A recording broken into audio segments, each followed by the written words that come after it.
রমজান মাস শুরু হতেই ছোট্ট রাফি খুব উত্তেজিত হয়ে পড়ল। সে প্রথমবারের মতো পুরো রোজা রাখবে। মা হাসি মুখে বললেন, রোজা শুধু না খেয়ে থাকা নয়, এটা ধৈর্য আর ভালো কাজ শেখার মাস।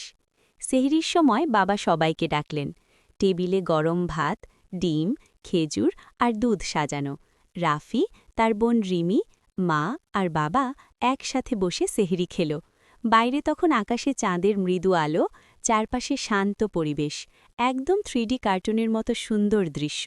দিনের বেলা রাফি একটু ক্ষুধা পেলেও সে ধৈর্য ধরল। মা তাকে বললেন, রোজা আমাদের গরিব মানুষের কষ্ট বুঝতে শেখায়। রাফি তখন তার প্রিয় খেলনা গাড়িটি পাশের বাড়ির ছোট্ট ছেলেটিকে দিয়ে দিল। সে বুঝল, ভাগাভাগি করলেই আনন্দ বাড়ে। বিকেলে রিমি মাকে ইফতারের কাজে সাহায্য করল। পেঁয়াজু, ছোলা, ফল আর শরবত দিয়ে টেবিল সাজানো হলো। বাবা মসজিদ থেকে ফিরে সবাই মিলে দোয়া করল।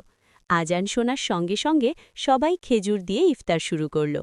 রাফির মনে হল এটাই সবচেয়ে সুখের মুহূর্ত।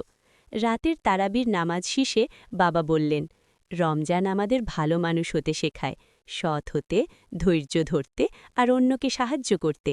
রাফি আর রিমি একসাথে বলল, আমরা সারা বছর এই শিক্ষা মনে রাখব। এভাবেই পুরো পরিবার মিলে রমজান কাটালো ভালোবাসা, ধৈর্য আর আনন্দে ভরা এক সুন্দর মাস।